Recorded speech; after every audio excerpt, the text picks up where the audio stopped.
Gracias por seguir en sintonía con nosotros para este diálogo urgente y a propósito de todos los temas que tenemos sobre el tapete. Y está aquí el presidente de la Fundación Justicia y Transparencia, Trajano Vidal Potentini. Bienvenido a Diálogo Urgente. Bueno, saludar al país, a todos los amigos, ¿verdad?, de la República Dominicana que siguen este espacio a esta hora de la mañana.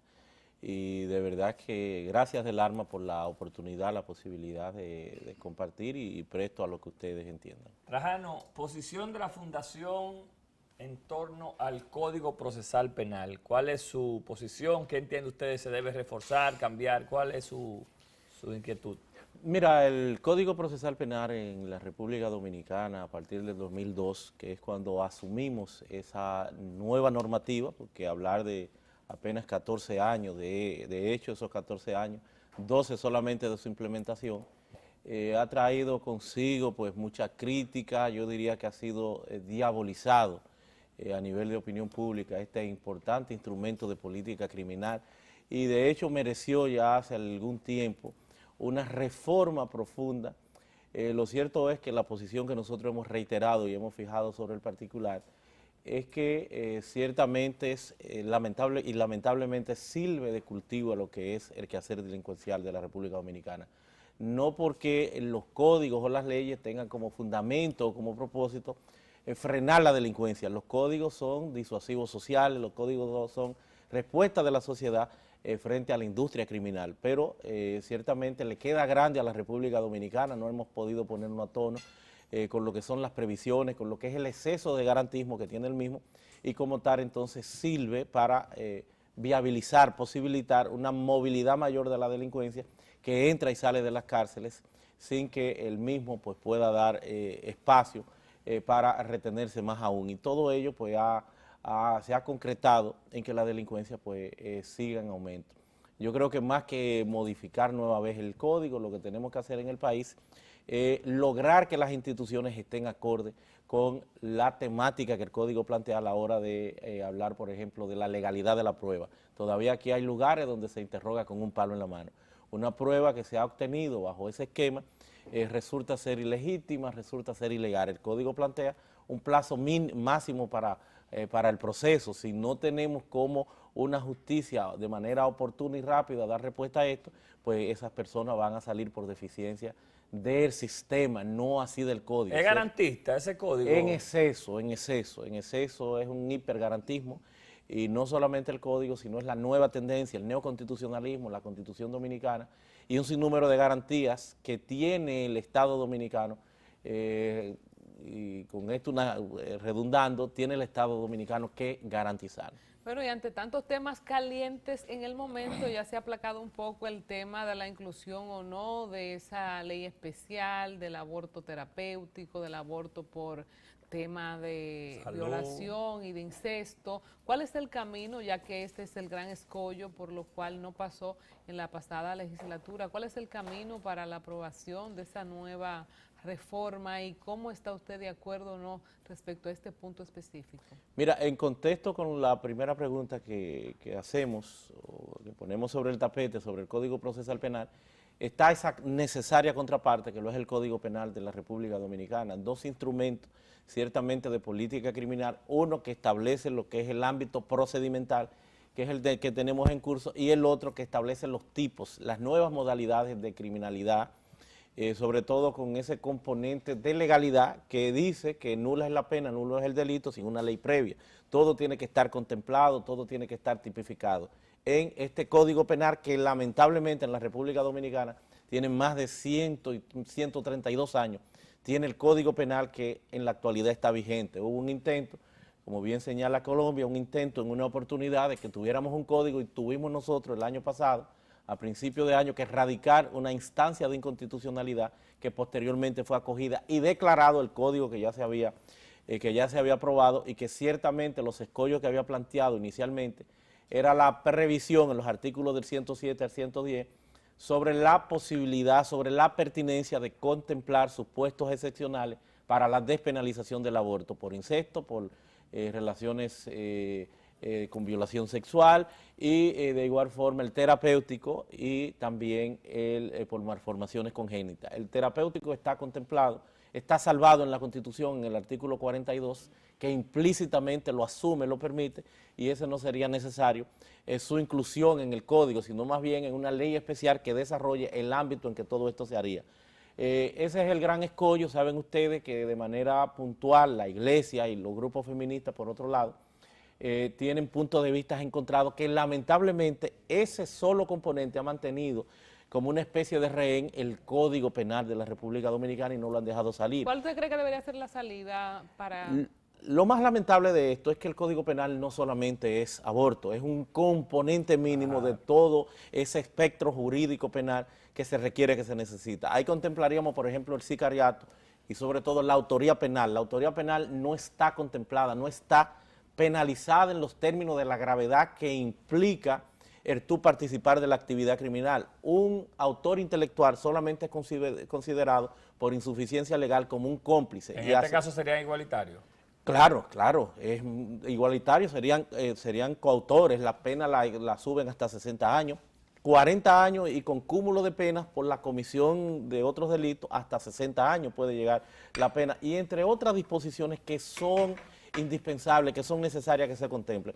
El camino es ciertamente, y nosotros lo hemos planteado, nosotros suscribimos, nosotros estamos de acuerdo con despenalizar parcialmente el aborto en los términos que lo había planteado ya el presidente Danilo Medina en aquella oportunidad.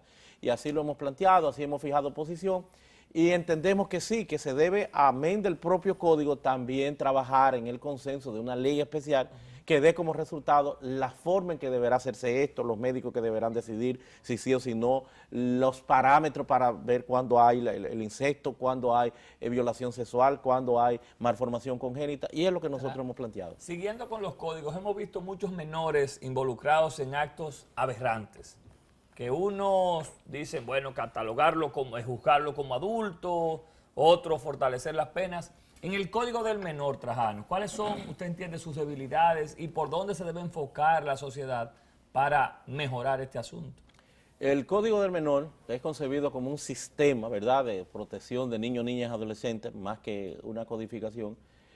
Plantea un sinnúmero de pautas y criterios para dar ese enfoque integral a la niñez y a la adolescencia, lo cual nosotros suscribimos y entendemos que es necesario.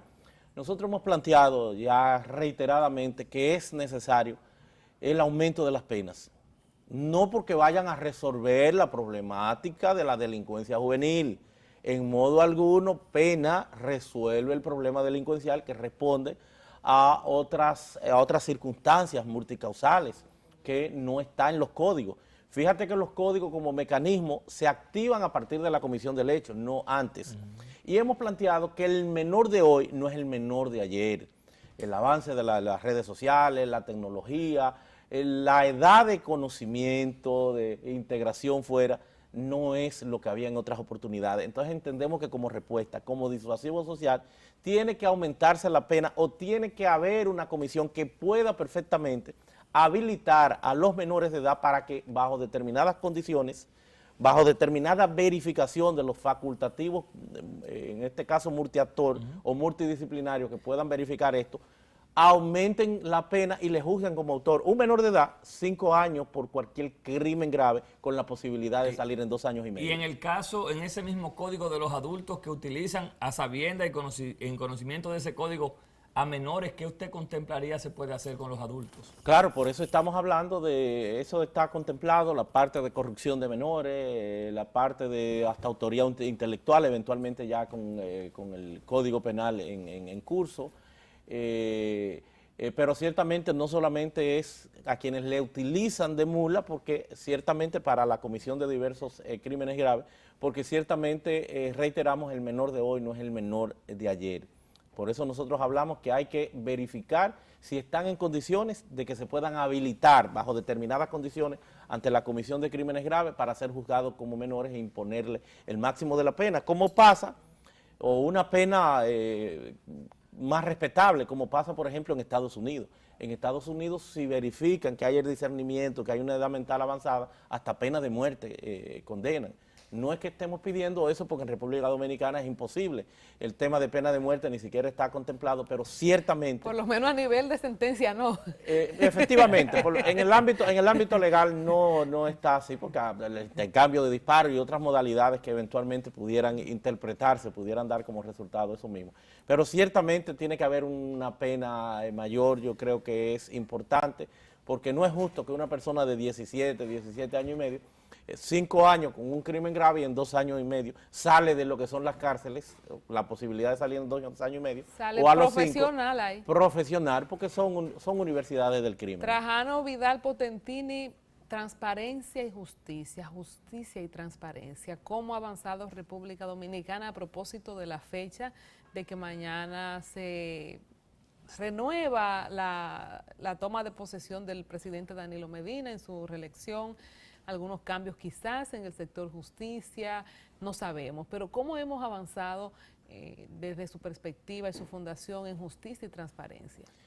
Mira, el ámbito judicial lamentablemente se encuentra postrado, se encuentra diezmado, sigue siendo el Poder Judicial el poder cenicienta de los 3 poderes del Estado, con recursos ínfimos, recursos miserables, que son los que se le asignan anualmente en el presupuesto general del Estado, pese a que hay una ley que le especializa un porcentaje que lamentablemente nunca se ha cumplido en la República Dominicana, tanto al Poder Judicial como a ese otro componente, como a esa otra pata de la mesa, que lo es el Ministerio Público, que también debe ser objeto de mejores oportunidades, mejores condiciones de vida, mejor labor logística a partir de esos recursos que se requieren. Es inminente el que no continuemos impartiendo justicia, administrando justicia en furgones. Recuerdan ustedes hace algunos días que murió un abogado en condiciones infrahumanas, un infarto en medio de calores, la toga y todo ello pues implica no necesariamente tanto el sueldo, porque los sueldos a nivel general en la República Dominicana de jueces, fiscales y demás están deprimidos a nivel general. Yo creo que se impone sí un aumento salarial. Pero, esto que ha salido en estos días, de estos escándalos, y que los jueces, y que Aguilda y el otro, esto es que nosotros estamos en un desquebrajamiento aún mayor de la justicia, ¿o es que han salido estos picos? Bueno, yo diría que han salido estos picos, no es que sea algo nuevo. Yo creo que eso representa un avance. Yo creo que se advierte un despertar de que se estarían pues tratando de enderezar, de corregir algo sin precedente, el que puedan esos jueces pues ser juzgados, de que esto se puede estar escrutando a nivel público. Yo creo que todo eso es positivo.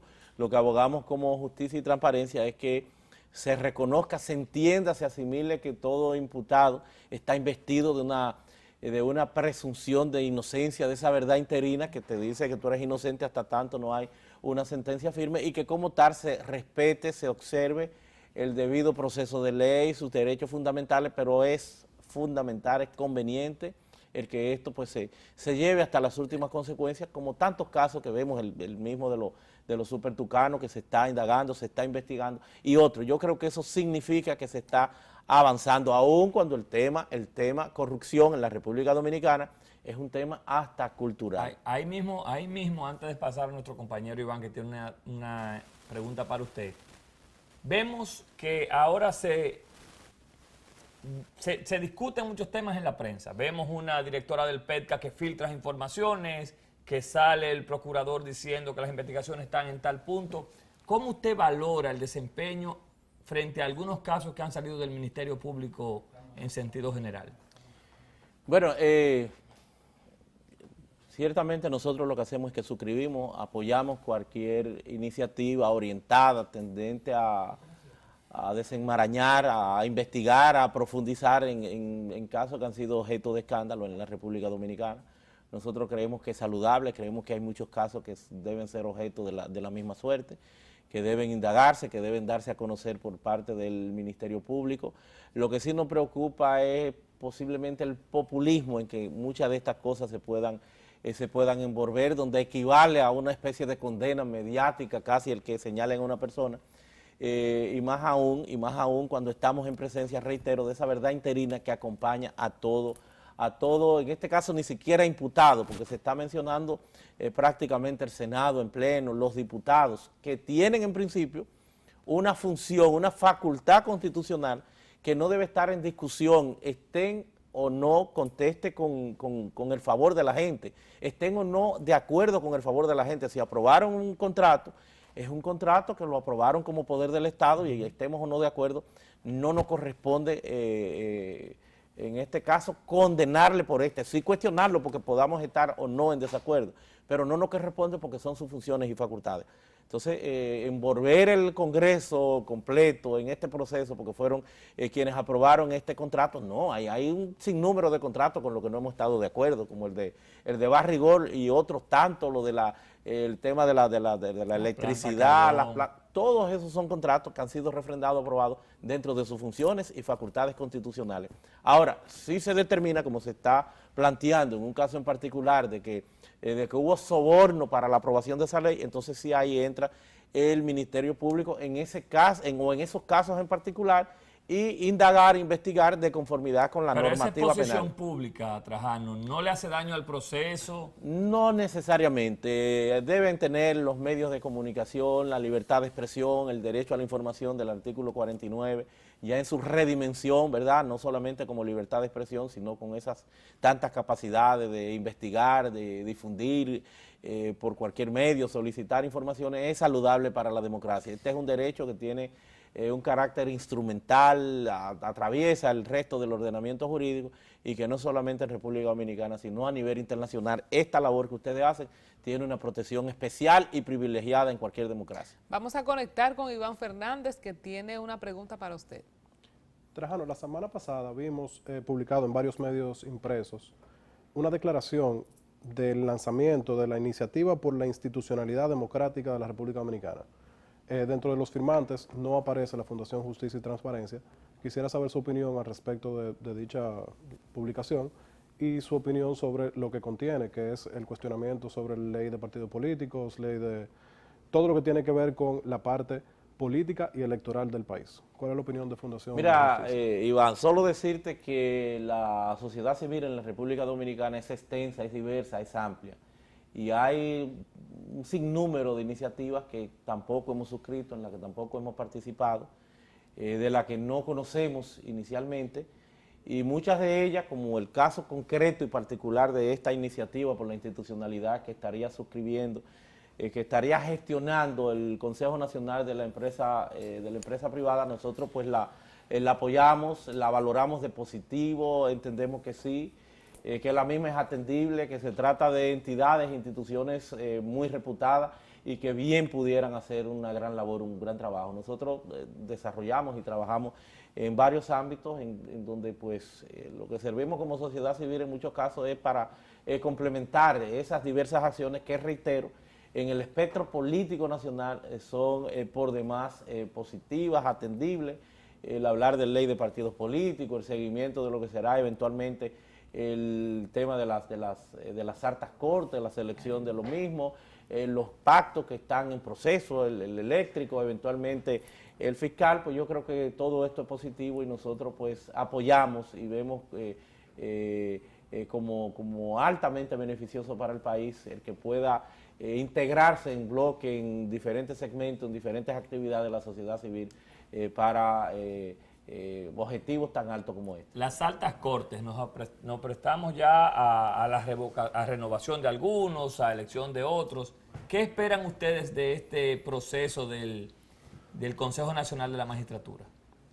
Mira, el tema de las altas cortes se va a dar de forma gradual. Si pudiéramos englobar, si pudiéramos enfocar también otros órganos constitucionales o altos funcionarios, como es el caso, que deberá iniciarse ya en esta semana a partir de lo que sería el nuevo periodo constitucional.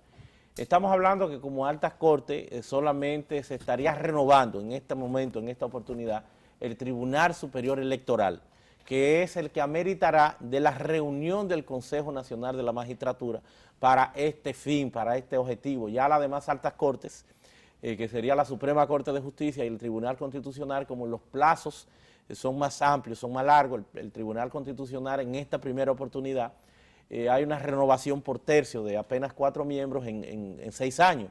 no se estarían completando los 6 años, sino hasta finales del año que viene. O sea que estaríamos a principios del 2018 pues cambiando ya 4 miembros del Tribunal Constitucional y de igual forma la Suprema, que son 7 años a finales del 2018. Fuera del Tribunal Superior Electoral, pues hay 2 órganos constitucionales trascendentes, importantes, como lo es la Cámara de Cuentas y la Junta Central Electoral, que son los cambios en que tendrán que abocarse los órganos correspondientes, el Congreso, diputados y senadores en el caso de Cámara de Cuentas, y el Senado solamente en el caso de Junta Central Electoral. Nosotros lo que esperamos es que se dé un proceso abierto, transparente, en donde se defina un perfil de personas que no necesariamente sea por su bandería política. No estamos al margen de que los políticos entendemos que deben también participar, pero los políticos juristas o los juristas políticos, no aquellos cuadros que estén más comprometidos con el partido que con la labor que deberán en lo sucesivo orientar. Desde luego, siempre buscando un equilibrio donde intervengan, participen todos los sectores, un equilibrio que tenga representación política, pero también sociedad civil y otros estamentos profesionales independientes que tengan una participación importante y que pueda esto integrarse de consenso, más bien en la aspiración que tenemos. Trajano, en el discurso pasado, Danilo Medina había ofrecido que iba a terminar con el problema eléctrico y que iba a enfrentar la corrupción. 4 años después estamos caminando con el tema de las plantas y el pacto eléctrico y todo esto, como el primer guandul, y en tema de corrupción, en estos últimos días ha dicho nueva vez que ahora sí va a enfrentar la corrupción. ¿Cuál es la posición suya y desde la perspectiva de su fundación con el tema corrupción? ¿Realmente ha habido una política diferente a los gobiernos de Leonel Fernández en este gobierno en persecución de la corrupción? ¿Estos casitos que han sonado son suficientes para definir una política de persecución de la corrupción? Mira, reitero que el tema corrupción es un fenómeno hasta cultural en la República Dominicana que nos ha arropado por tantos años y en donde los ciudadanos, los dominicanos, pues si se quiere ya han perdido. ¿Usted espera que se haga algo ahora? Bueno, vemos ahí que se está haciendo, se han planteado pues 2 casos por demás incluso emblemáticos y que tocan toda la epidermis política, como es es incumbente de INAPA, y de igual forma el tema de los supertucanos, que ven ustedes que se quiere envolver pues hasta un congreso en pleno, lo cual no parecería exagerado, pero ciertamente positivo que todo esto se dé, que todo esto se verifique, este escrutinio es fundamental. Pero el gran problema de la corrupción en la República Dominicana, reitero, es que ha devenido en un enfoque, en un tema hasta cultural, donde se ha venido perdiendo la capacidad de asombro por parte de los dominicanos y donde implícitamente, en muchos casos inconscientemente, hasta incurrimos todos en prácticas odiosas, prácticas corruptas, como lo es el tráfico de influencia. No queremos hacer una fila, queremos quitar el espacio de otro, queremos conseguir las cosas fácil, queremos sobornar un policía, queremos llamar a una persona para que enfrente, o sea, sin asimilar, sin entender que como ciudadanos es nuestra primera responsabilidad. Hay en temas a nivel, por ejemplo, de gobierno abierto en la República Dominicana, de iniciativas administrativas en términos de ir sentando las bases, sistémicamente para en este caso, para un gobierno más transparente, que se están dando de manera positiva. No así lo que uno observa, lo que uno ve es que todavía hace falta una mayor voluntad política, no solamente del Ejecutivo, porque es un tema compartido. Están 3 poderes del Estado, está un Congreso que debe plantearse la modificación, el remozamiento de leyes que son fundamentales, que son necesarias, como la ley de extinción de dominio, para tener una herramienta mayor para el combate directamente del tema corrupción, a nivel del lavado de activos, a nivel de bienes ilícitos. Pero está también el Poder Judicial, que es otro de los grandes componentes, y está esa esquina que maneja también el Poder Ejecutivo con el Ministerio Público. Entonces debe converger alrededor para hablar de política de Estado en materia de corrupción, de esa armonización de las acciones, no solo del Ejecutivo, sino también de los demás. Por eso digo, es positivo, habrá que esperar ya en el día de mañana lo que va a plantear, lo que va a decir el presidente de la República, no solamente en este tema, sino en la profundización del tema eléctrico, del tema energético fundamental en la República Dominicana, con lo que será eventualmente el pacto eléctrico, para que esto, que no se va a resolver tampoco de manera absoluta y definitiva en estos 4 años, porque es un problema que tenemos de muchos años, y por qué no, que está secuestrado hasta ahora, hasta el 2016, en manos del sector privado, que tenían los denominados o llamados contratos de Madrid, que ahora se vencen. Yo creo que se están dando los pasos y que se irá mejorando todo esto. Bueno, finalmente, Víctor Almonte tiene una pregunta. Así mismo es, señor Trajano. Muchos son los temas y las áreas que es necesario dar seguimiento. Quisiéramos conocer puntualmente la Fundación Transparencia y Justicia, Justicia y Transparencia que usted preside. ¿Cuáles son esos temas que ustedes han identificado como prioritarios y que la sociedad va a saber que ustedes van a estar dando seguimiento en el futuro inmediato? Mira, para Justicia y Transparencia, que tiene un perfil de acción, de trabajo como sociedad civil bien definido, aquellos temas que no necesariamente serán los prioritarios para el resto del país, pero en el caso nuestro, la institucionalidad, el Estado de Derecho, el tema de la democracia, el respeto a los derechos fundamentales, la justicia, el Poder Judicial, la reforma en el mismo, y por qué no, definitivamente, que el tema transparencia es uno de los ejes fundamentales. Son los temas que nosotros estamos inmersos a través de una serie de acciones para el tema de los derechos fundamentales y otras tantas, pero es ahí donde nos ¿Sí o inscribimos. no? Porque nos vamos. ¿Posibilidades de Trajano aspirar a una de las altas cortes? No hemos contemplado, tenemos una labor de la sociedad civil que es a la que seguiremos dándole. Bueno, muchas hasta gracias. el momento no tenemos No es aspiración. descartable. porque tú dices hasta el Muchas momento. gracias, Trajano Vidal Potentini de la Fundación Justicia y Transparencia. Gracias por su comparecencia en Diálogo Urgente. Conectamos con nuestros auspiciadores y ya volvemos en breve para la parte final. Usted no se puede perder cuál es la proyección del día cuando regresemos. Oh.